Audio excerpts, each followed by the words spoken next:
Bonjour and welcome to Play It by Ears. I'm Leanne. And I'm Kate. And today we're going to tell you all about Paris Disneyland in France.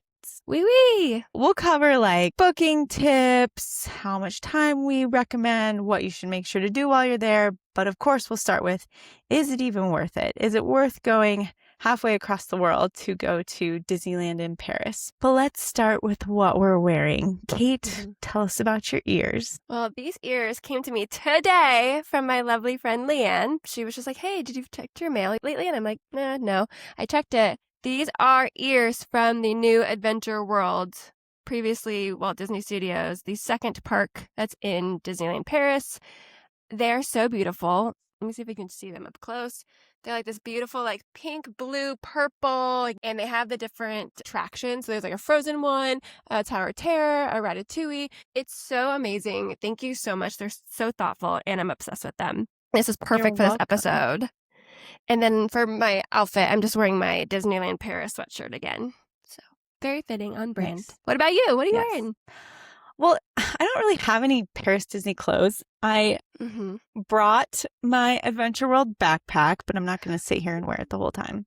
I'll just get tiring. And those like match my ears, right? Yes.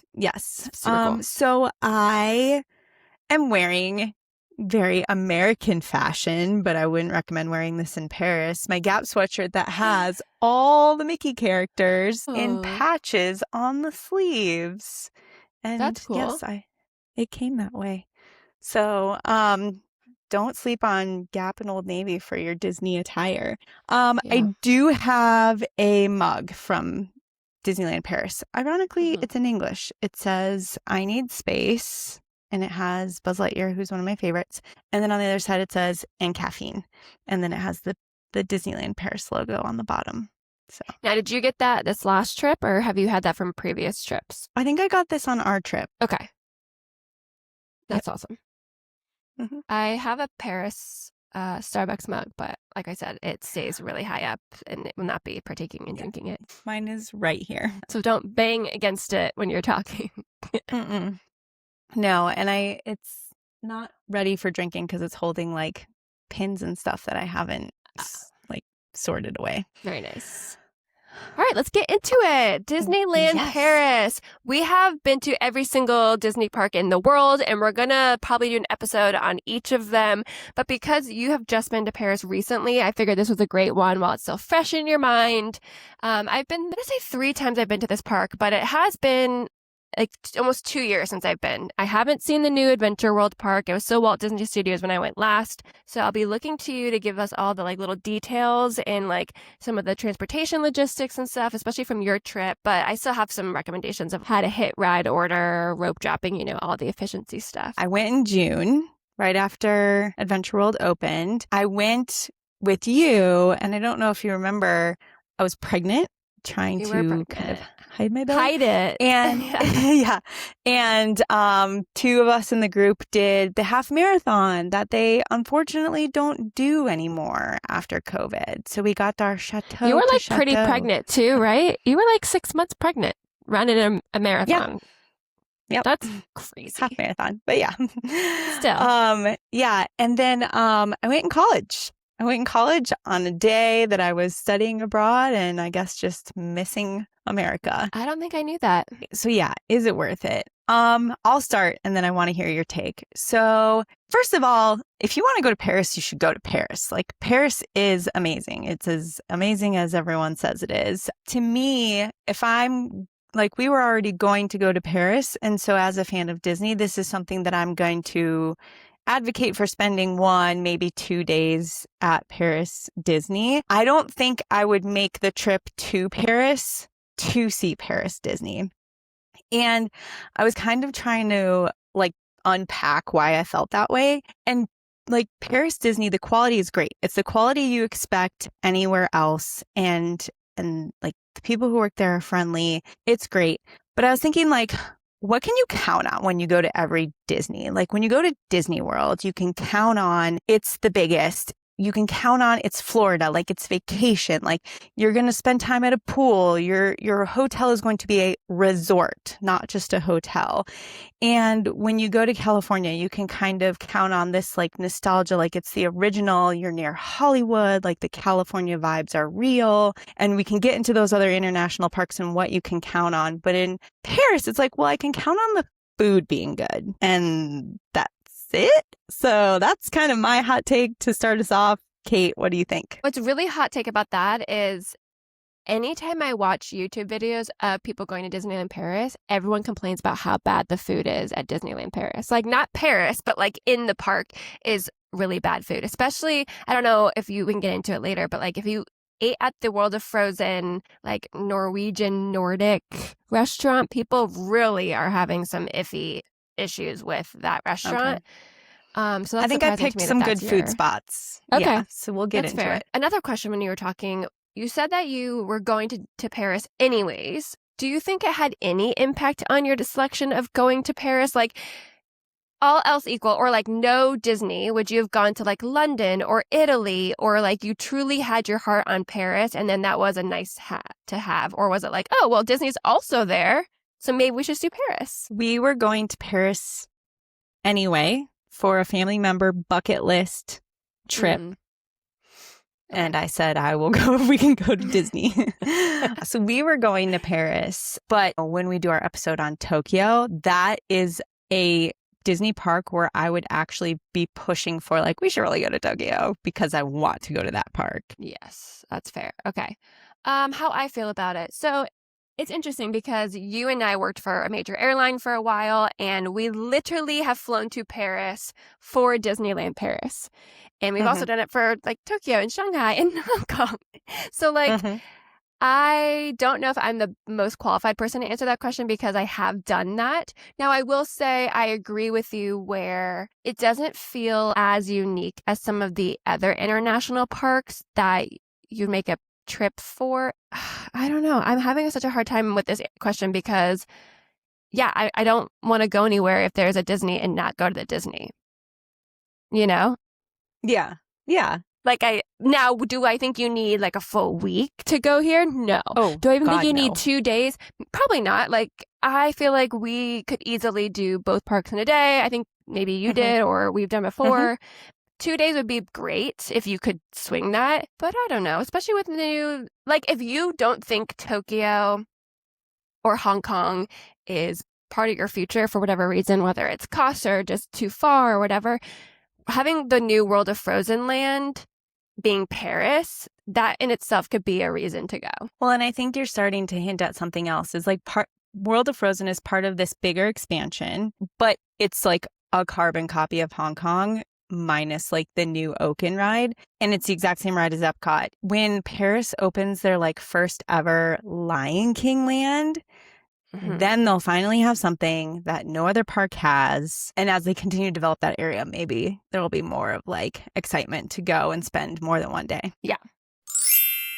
Future Kate and Leanne here. So we were just talking about Disneyland Paris, but then at D23, they did announce that a few updates that were worth mentioning because they related to Disneyland Paris. So we're coming to you from the future to make sure that we cover those because some of the information we gave you guys might be slightly outdated. So the first one has to do with the new Lion King. Is it going to be a whole area, right? Not just the ride, I'm assuming? Land. Yeah, I think so.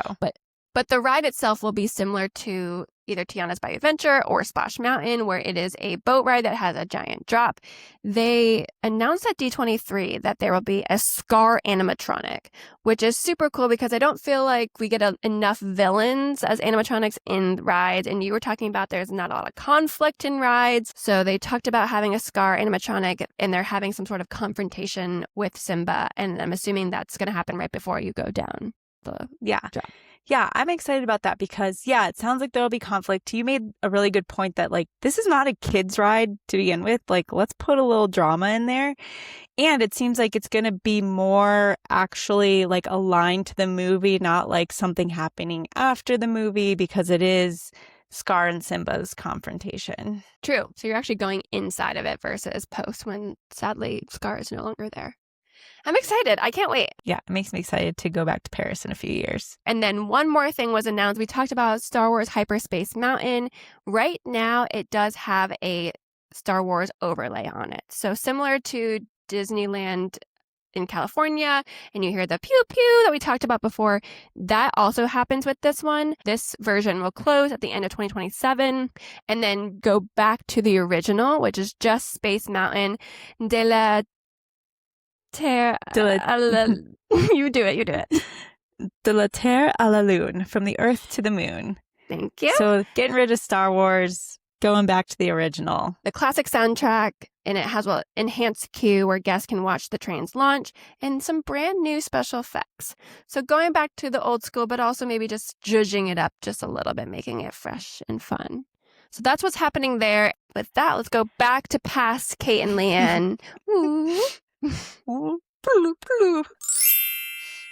Let's get into the park. There's still some really awesome stuff to talk about. So there are 2 parks. There's a Disneyland.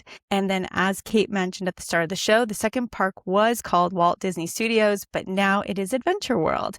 And they are putting a lot of investment into building up that land. Thank God. So yeah, in the future, you might need 2 days to do everything. But currently with some fast passes, you can do most key things in 1 full day. Now, before they change it to Disney Adventure World, I know you don't like the name and stuff like that, but did you feel like Walt Disney Studios Park was worth going to? I mean, there might have been like 2 or 3 rides that are cool, but the park itself just felt to me like such an afterthought. It felt like such a, we just have to check the box. And I feel like even watching the history and like the Imagineering story of this park, to me, it read like they signed an agreement that said they build a second park and they just did it and had no heart or love or excitement into it.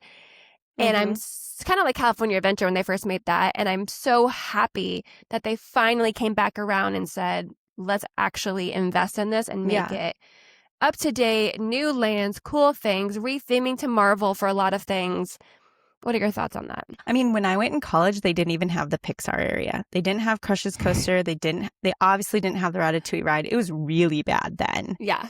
And the entrance to the park is the first thing that needs to be redone because you start by walking through a big studio. Yeah. And it's just a bunch of like food and shops. It's just weird. And I'm sure they will change that because like they're kind of moving away from this studio concept. At least now there's a bit more to do there. Mm-hmm. And actually, you made me think of something else when you mentioned Imagineering Story, which is great. Such a recommendation. I think that's another thing that you kind of pick up on is like people who are at Disneyland Paris are having a great time, but they're not from France. like the French people aren't necessarily like as excited about it as you see local excitement for it in Asia. I would agree with that. It definitely feels more like European, like from different countries all over Europe that are going there, where if you go to the international parks or the like Asia parks, majority of those people there are from that locals. Country. Yeah. And they're obsessed with it. And that makes it like so much fun to see in and of itself. Yes. And they dress up. Okay. Well, you tell me, did they dress up? Did you notice like a lot of... No. Nope. Okay. That is a huge difference between then Paris and the Asia parks. And I know there could be some cultural differences in norms and just what people like to do. But if you go to the Asia parks, like any of the Asia parks, you will see everyone dressed head to toe in the cutest little outfits or like different characters. They're obsessed with characters. At least that like we don't even... Yes, at the very least. Where I guess at Paris, it just feels more like, I guess, Florida, where people might have like here and there, but it's definitely not Kids, the same as. Yeah. Okay. Yeah. So let's start with how to get to Paris Disney. We made the mistakes so that we can teach you the right way to do it. So if you are going direct from the airport, from Charles de Gaulle or Orly, or you plan to go directly back to the airport, like you're just flying in to do Disney, then we recommend you take the TGV, the high-speed train. It's only like a 10 to 12-minute ride, but it is going to be like 15 to 35 euro, depending on the day. So it's a little bit more expensive, but very fast and very efficient.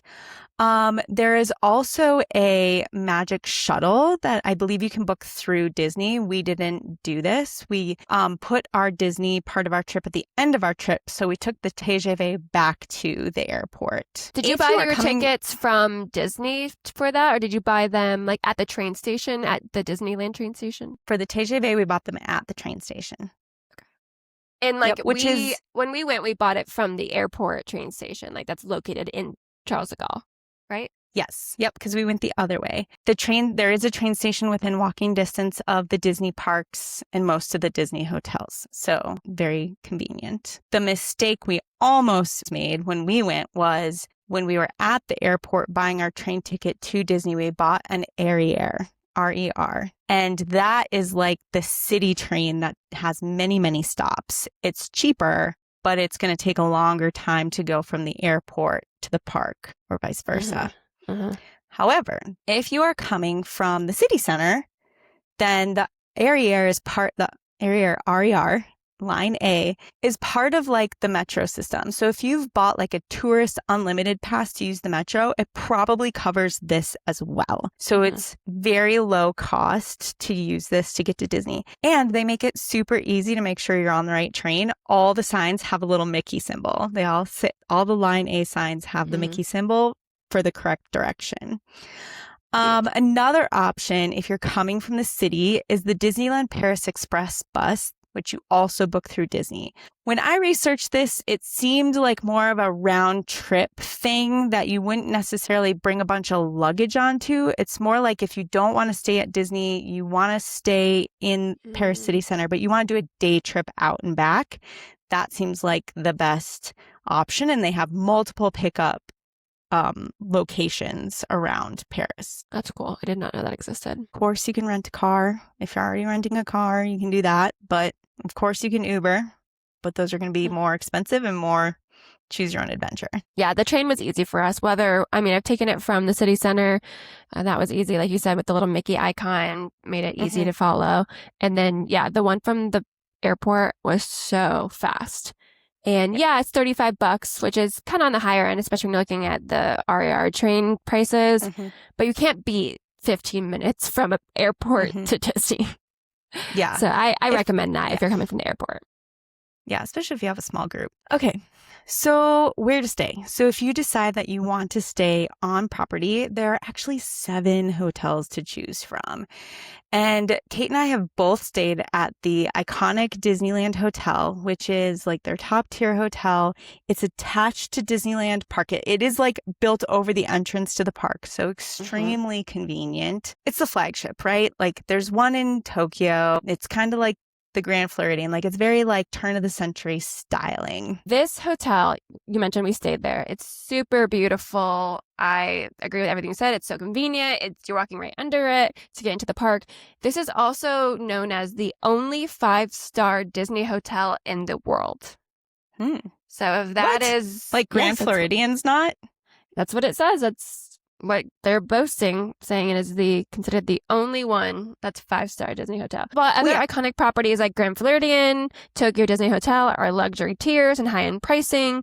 Official multi-star national hotel rating systems place the fully reimagined Disneyland Hotel in Paris alone at the 5-star. Maybe they've zhuzhed it up since we've been there. Because I also don't remember if all of these other ones existed. I don't think they did, because I don't think we would have just picked the most expensive one. But no. I also feel like I wish I would have paid more attention now because it's so amazing. And I feel like we were so focused on the parks and we were so tired because of jet lag. And we only went there for Disney. So it's not like we, took the time to get, I feel like I didn't appreciate what that hotel was beyond just a sleeping place. I couldn't tell you what else is there. Like now I know from researching that there's like a Beauty and the Beast character dining. And the other options are the Hotel New York Art of Marvel, which is the one I stayed at on my most recent trip. And I would definitely recommend, especially if you like Marvel. Really nice hotel. Seems really new. The room felt really new. You can do character encounters with Spider-Man. We've said one of my kids doesn't really like characters, so we didn't do that. They had 2 sit-down restaurants. We did one. It was great. And then they have a really cool like lounge where we did late night cocktails. And behind the bar is a view of New York and like Avengers Tower. But if you're like paying attention every few minutes, you'll see like Spider-Man swing by or Iron Man fly by. So you got to pay attention. And then in the cafe in the morning, when you get cappuccino, you can choose which Avengers character's face or like logo you want on your cappuccino foam. So that was awesome. You're going to love a Disney cruise. Can I just say it one more time? Because the Star Wars lounges on the Disney cruise, it's similar to that, which I'm assuming Space 220 also has that, where if you pay attention, you'll see random little characters and ships flying by. Yep. Like Disney loves doing that, which I appreciate. Nice little Easter eggs. Yeah. But then also they do have fancy coffee shops at these cruises that have any characters that put on their cappuccino. So. Well, and the great thing about those screens is like summer in Paris is so far west in its time zone that it is not dark till like after 10 o'clock. So we like just rode that sunlight and we stayed in the park late, but then we still wanted to get a cocktail afterwards. And our kids, I think because they had that little bit of entertainment plus some snacks, were still with us that late into the night. So is that why you didn't do early entry? No, because I'm just bad at paying attention to some things. The only downside, and I've like researched, this is just like a Europe thing or a France thing. The pool was like 5 feet deep. The entire pool, 5 feet deep. And like, I get it if the pool is for fitness, but of course there were tons of kids. It's like a family destination. And I Googled it and it just said something about like, it's more efficient if it's all one level. And I think it encourages safety. Like it encourages parents to watch their kids. And they had floaties available, but my kids still had a blast, but I kind of kept one on the stairs. So that's where I like say like, it's not really like a resort where you're going to like relax. It's more of like, do the things. They also had like an animation room with tablets with games and you could color and draw. My kids love that. And actually, can I just super side tangent on Marvel for a second? I say we're not that into it. I decided I wanted to watch all the movies in chronological order. This is going to take me a really long time because I don't watch a lot of TV or have a lot of time to watch TV. But I watched the first 2, which are Captain America, the First Avenger, and then Captain Marvel. And I already disagree with the order. I think Captain Marvel should be first. Captain America, First Avenger is more of a flashback. And Captain Marvel is really the one who inspired Nick Fury to create the Avengers. So I already disagree with the order. Moving on. I don't know if you have anything to add to that. Nope. I'm just going to let you sit with that. I am a casual Marvel fan. I love the Avengers movies. I love the Spider-Man movies. I love Iron Man movies. I haven't seen all the crazy tangent ones and, all the webs. And yeah, I don't follow it that closely, but I know the main characters. Can I tell you what order the movie should be in? No. So if you have an opinion, we'll go with that one. That seemed right to me. I'm following a list I found Googling. So, okay. And I'm halfway through Iron Man 1 right now. All right. So kind of like moving down in both like descending in price, basically. There's the Newport Bay Club, which has a 1920s New England seaside nautical vibe. Then there's the Sequoia Lodge, which is cozy, rustic American National Park Lodge inspired by Bambi. Then there's Hotel Cheyenne, which is a lively Wild West frontier town inspired by Toy Story. But it is not, there's going to be like Toy Story touches in the rooms, but it's not going to be like hyper green and blue and orange and yellow like what we stayed at in Shanghai. So a little bit chiller. It is more like the woody, like downplayed rustic. Hotel Santa Fe is like modeled as a southwestern U.S. roadside motel with some Cars touches, but not hyper Cars themed. And then there's Davy Crockett Ranch, which is a wilderness camping kind of place with self-catering cabins, but it is not walking distance to the park. It is a drive away. So I think this is kind of, if you're like looking for that kind of camping vibe, this is where to go. And what I've just like kind of noticed about all of these hotels is they're all America themed. I think that's a miss. I think like it doesn't need to be so America themed. 7 Yeah, that's hotels fair. that are American Yeah, themed. yeah. And then I'm just looking it up and kind of going quickly. So we talked about how they get cheaper in price as you're talking about them. So on average in 2026, that Crockett Ranch one that we just talked about runs around 300 all the way up to 600 euros. And then Santa Fe, similar. Hotel Cheyenne, Sequoia, Newport, those are all similar. Like cheapest is around 300 up to 6 to 7 to 800 euros.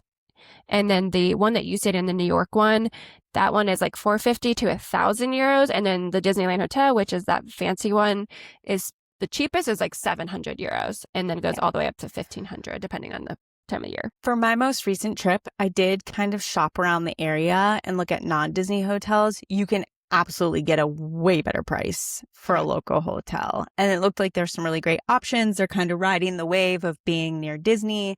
You're just going to have to figure out transportation. Where if you're staying on property here, do they have buses to the parks? They have buses and some are just walking distance. Like ours, we walked through their version of downtown Disney to get to the front door of the parks. Got it.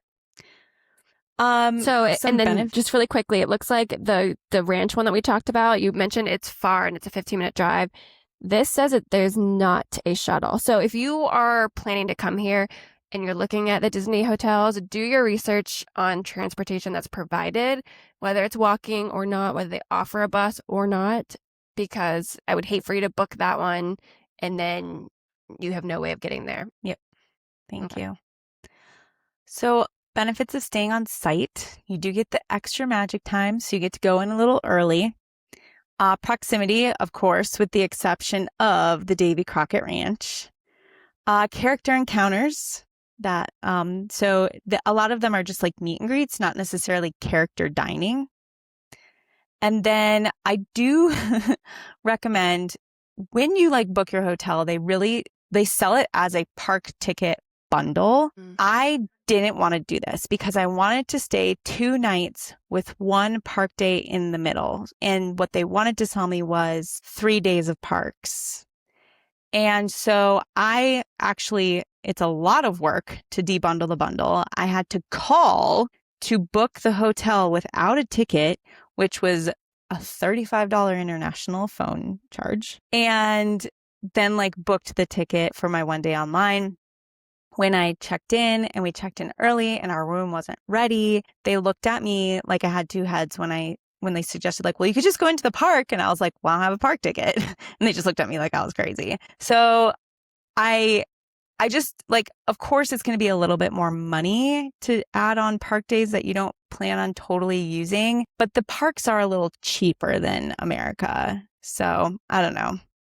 I'm not sure how better to get around that. Seems not fun to me, having to do all that and having to call. I don't like calling in general, but then to have an international fee on top of that just to unbundle, that's brutal. Yeah. Okay. Well, that's helpful to know. I don't know if you knew this, and we didn't talk about this, another perk of staying on property is when you book your hotel, you can book dining right away. You don't have to wait till the 2-month dining window, which is probably why when you went on at 60 days, it was already booked. But in theory, if you booked it 100 days, you could have cooked it. Yeah, Epic failed. And we'll get into how I attempted to redeem myself. Last benefit, free parking if you do have a car. You can park it at the hotel. Nice. Okay, let's talk about the parks. Woo. All right, so starting with Disneyland, like Disneyland Tokyo, it is a loose copy of the Disneyland Magic Kingdom you know and love, with the same-ish lands, some absolute carbon copies of the rides or basic carbon copies of the rides. Okay, but there's a Discovery Land and not a Tomorrowland. We've all learned. That's right. That's right. Let's highlight some of our favorites, things to try not to miss. Yep. So first on my list is Big Thunder Mountain. So great one. I felt like it felt slightly more thrilling. Yep. I felt like it was long. It goes underwater. You don't know you're going underwater. You just think you're going in a tunnel, but it does go underwater and then comes out on an island, and you ride around an island. You have a really cool view of Haunted Mansion. Other than that, it's like pretty similar. No surprises. What do you think? Yeah, I'm just laughing to myself because when you said it goes underwater, I'm thinking like, yeah, you just like snorkel and you're on the ride. But no, you don't, like you said, you don't know you're going underwater. It's just like under like a tunnel.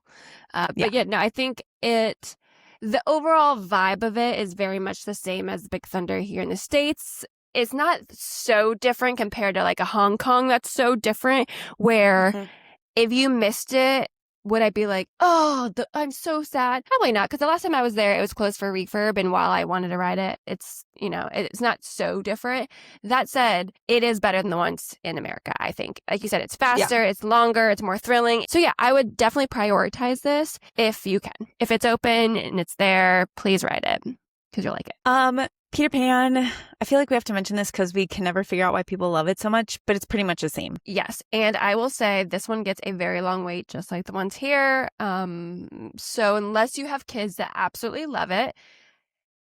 Okay, when we talk about rope drop, everyone has to make a decision because there's probably at least 2 to 3 rides that are very popular, that get long wait times.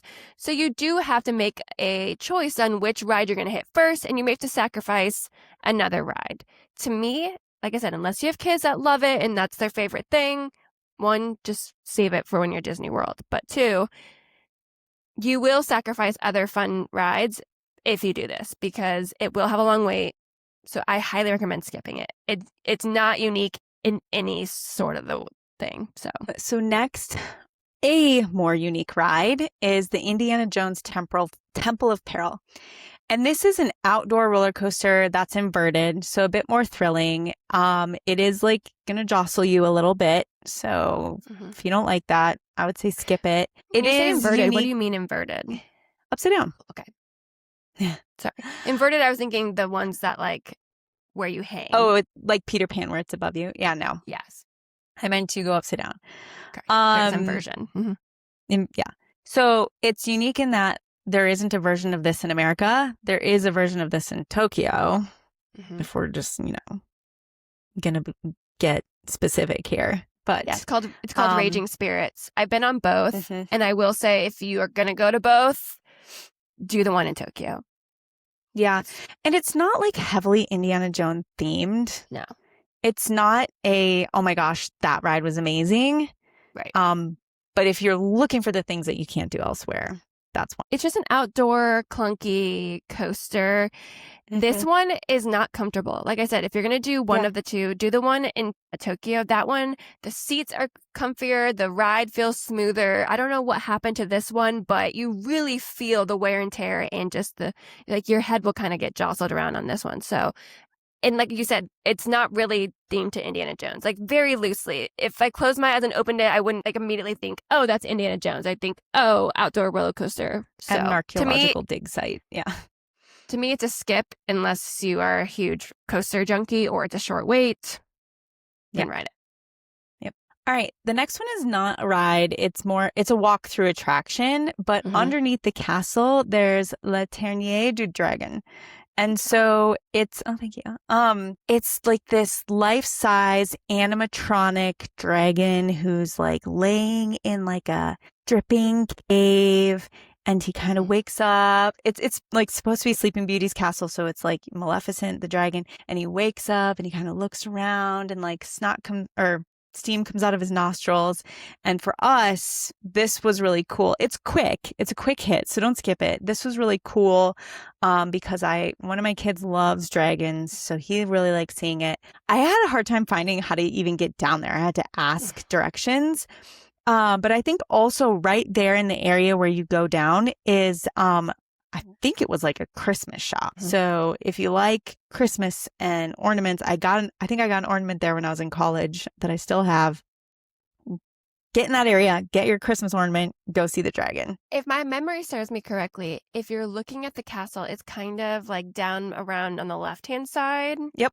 And there's a sign that says, yep. Yes, it does have the dragon, but it is not super obvious, like you said. But do not skip this. It is, the number one thing, in my opinion, to do Oh, because wow. it's so unique and it's not a long wait. I think it is so cool, and it makes me mad that they didn't build this anywhere else. It seems so easy to do and really adds to the theming and immersion and storytelling. And yeah, I just love it. I think it's awesome. Awesome. I'm glad you love it. Yeah, I really do. Okay, but another thing I love, next one is Phantom Manor. So this is their haunted mansion. It, to me, is one of the best ones. Like Hong Kong is the best, but it's also different because it's nothing like very Haunted different. Mansion.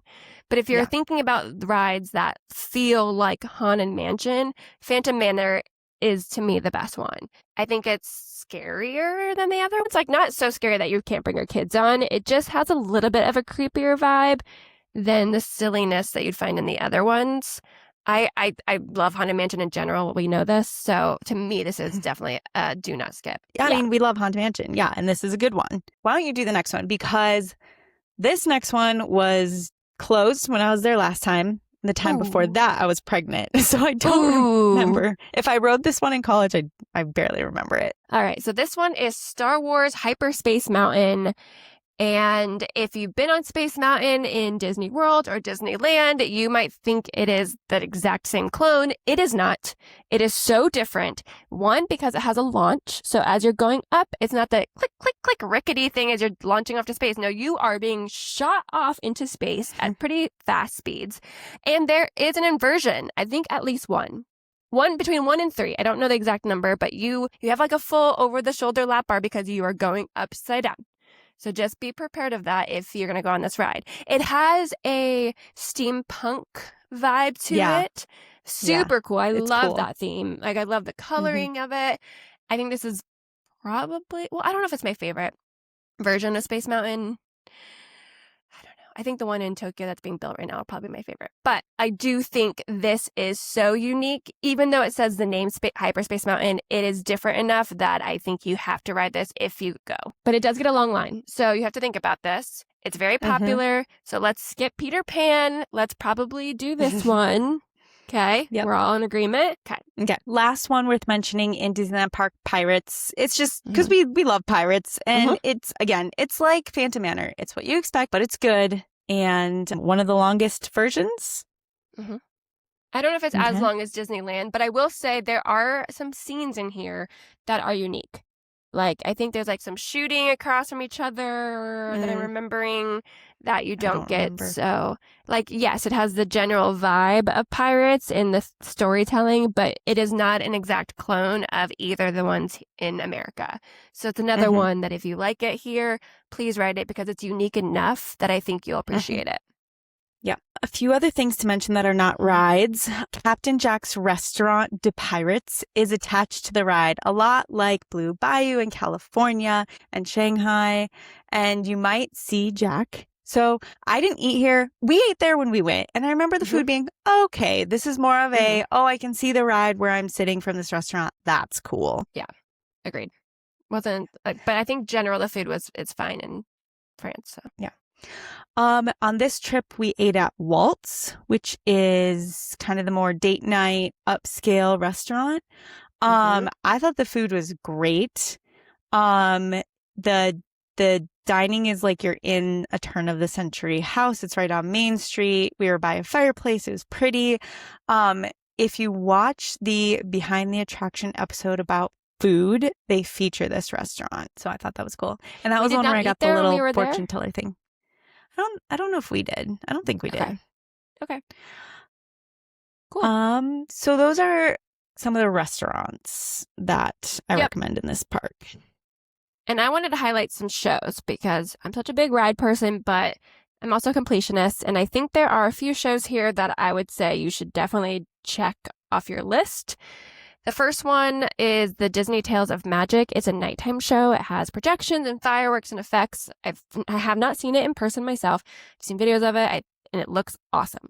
Highly recommend. I know jet lag can be crazy with any international park, and it's really hard sometimes for us to stay up late to see those, but I would try to see it if you can.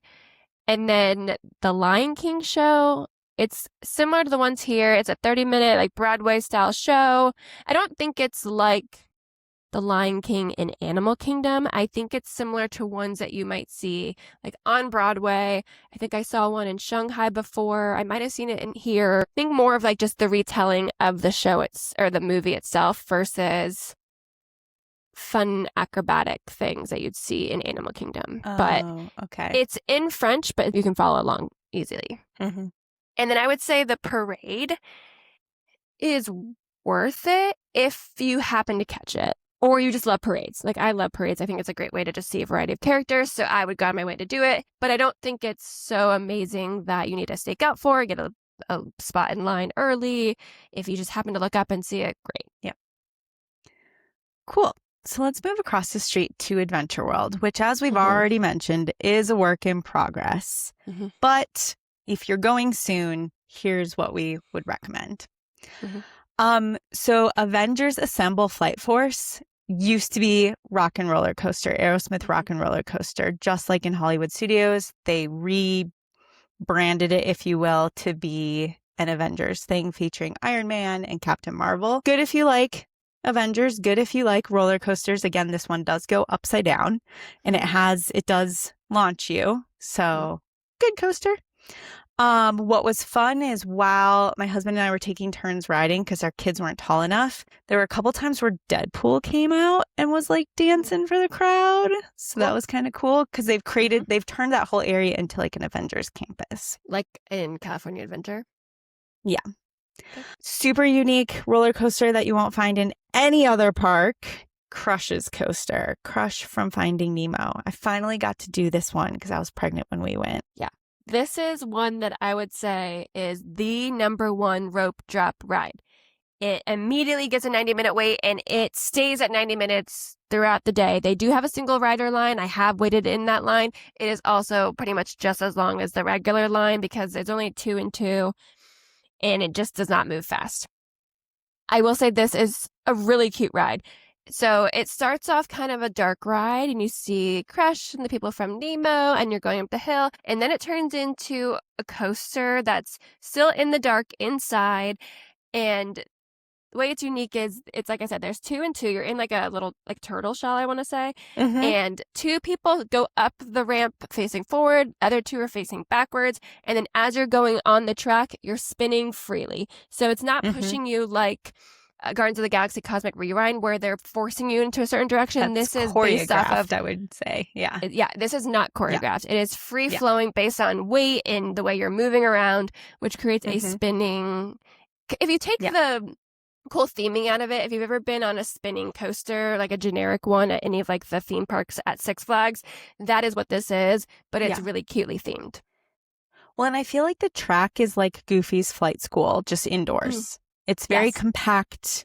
You're going to go in and out of it and around it. But yeah, there isn't a spinning coaster like that anywhere at any other Disney park. So it is unique. There is one now at Epic Universe, but worse theming. Okay. Rope drop that one.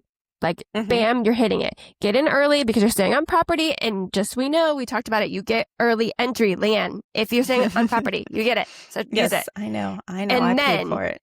After we go to Crush's Coaster and we rope drop that, then we're going to go to World of Frozen because that is the newest land, which we're about to talk about with the ride there. But that will also get busy. Okay. So that is how we're going to rope drop this theme park. So like we talked about before, World of Frozen looks just like the one in Hong Kong if you've been to that one. The only thing is Hong Kong has the Oaken sleighs that ride that this does not. Yeah. And then this one also has an interactive Olaf. Supposedly, if he works. I didn't see him. If you're rope dropping to Frozen, it is a trek. Like the expansion that they're building, they put Frozen on the other side and then there's nothing in between. So use those legs and yeah. You got to be just faster than anyone else. Yeah. Okay. So as I mentioned, the Frozen ride is just like the one at Epcot. No extra scenes like I think Tokyo has. It's just the same. I could have skipped it. This park also has back in the Avengers area, they have Spider-Man Web Adventures. It's the exact same as California. A lot of it is in French, not all of it.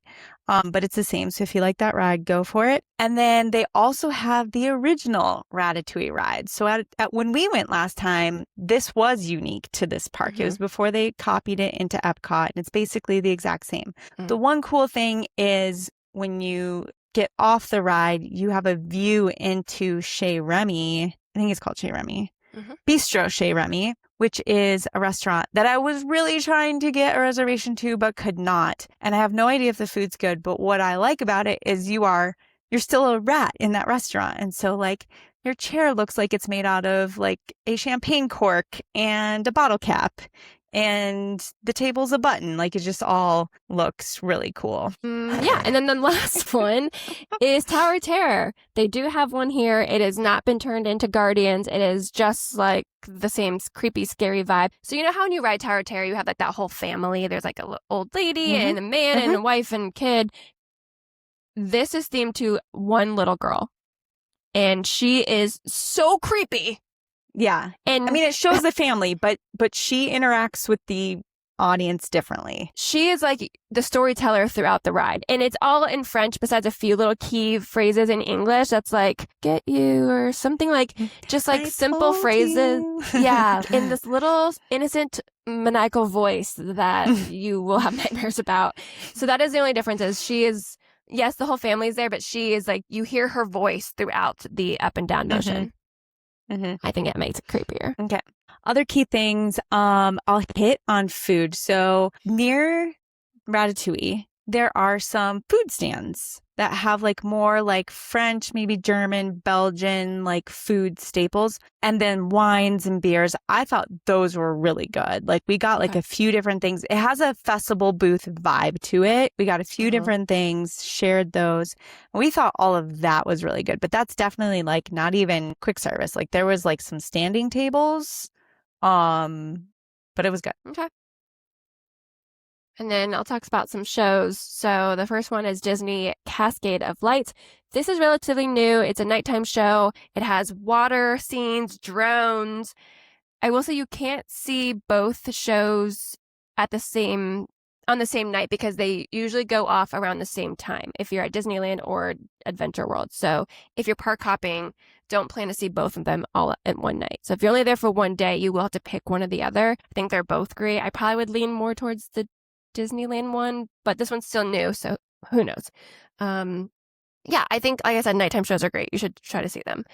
The other one, there's a few. There's 3 or 4 more that I think are worth seeing, but the one I really think is worth seeing is Mickey and the Magician.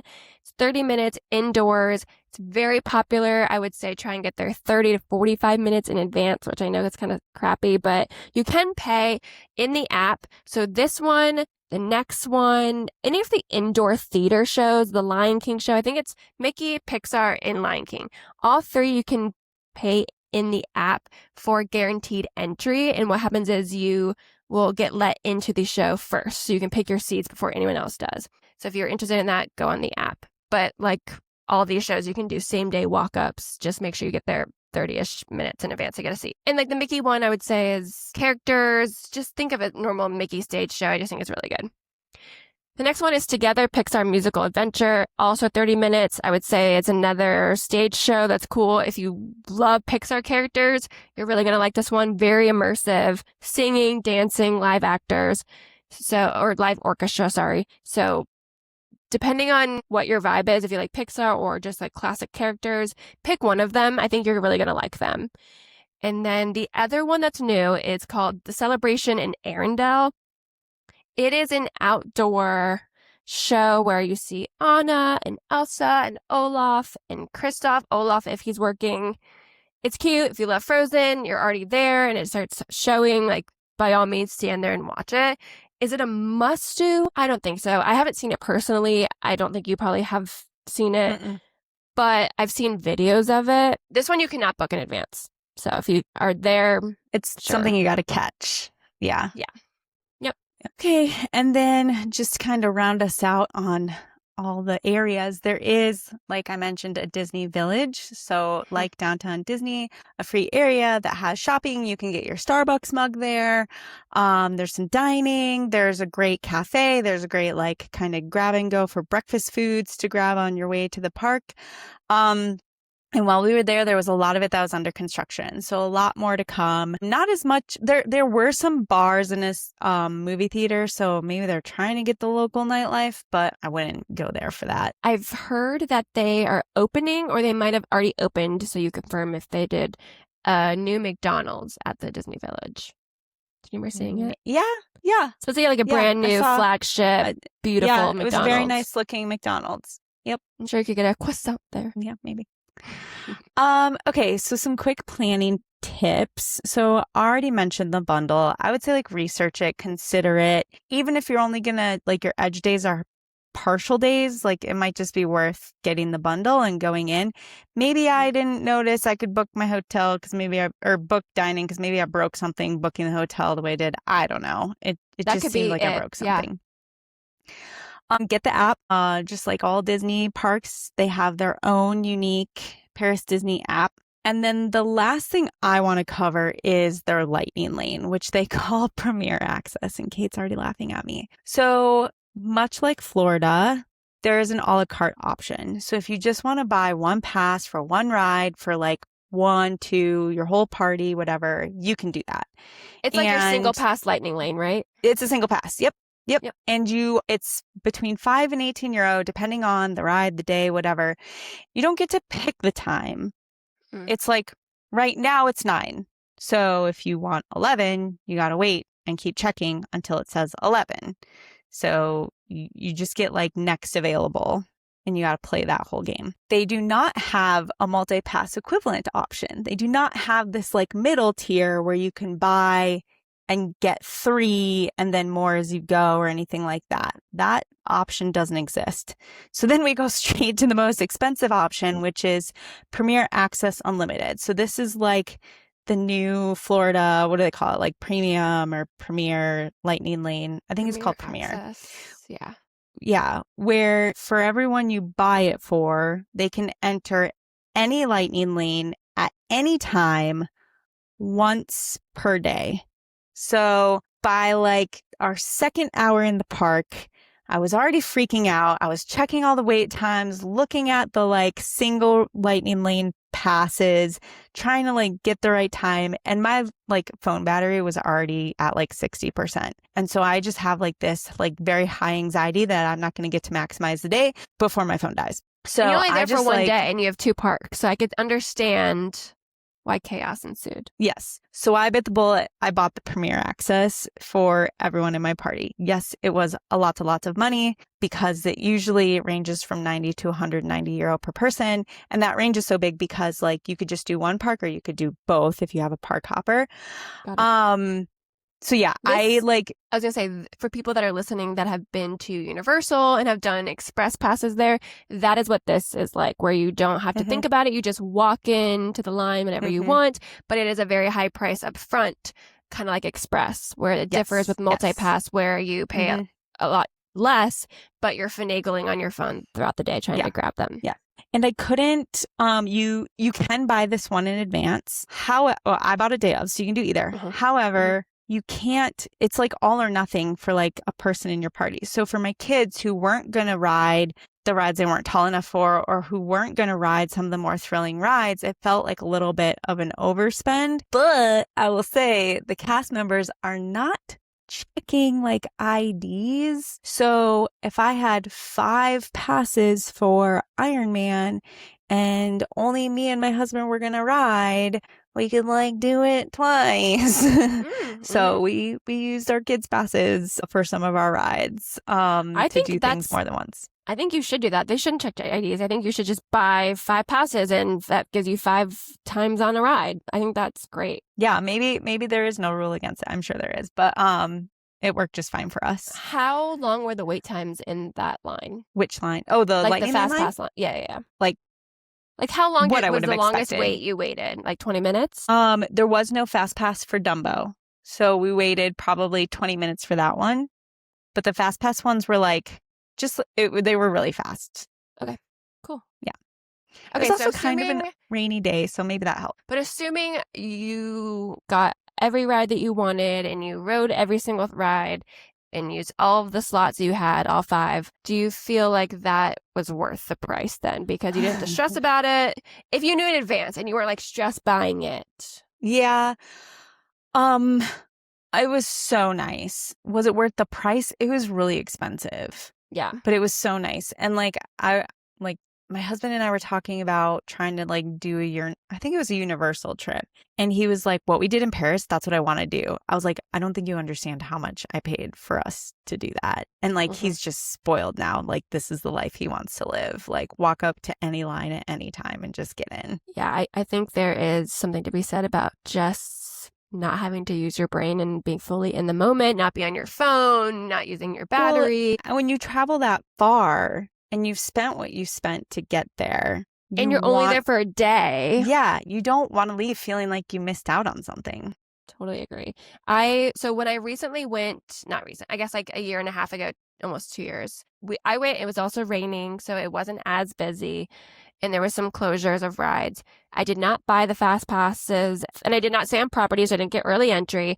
I did both parks in a day. So is it doable? Yes. Will you be riding all of the cool, amazing, unique rides? Probably not. You might have to make some sacrifices. So make sure to like listen to what we said as like our must-dos for each park if you're going to go this route. Mm-hmm.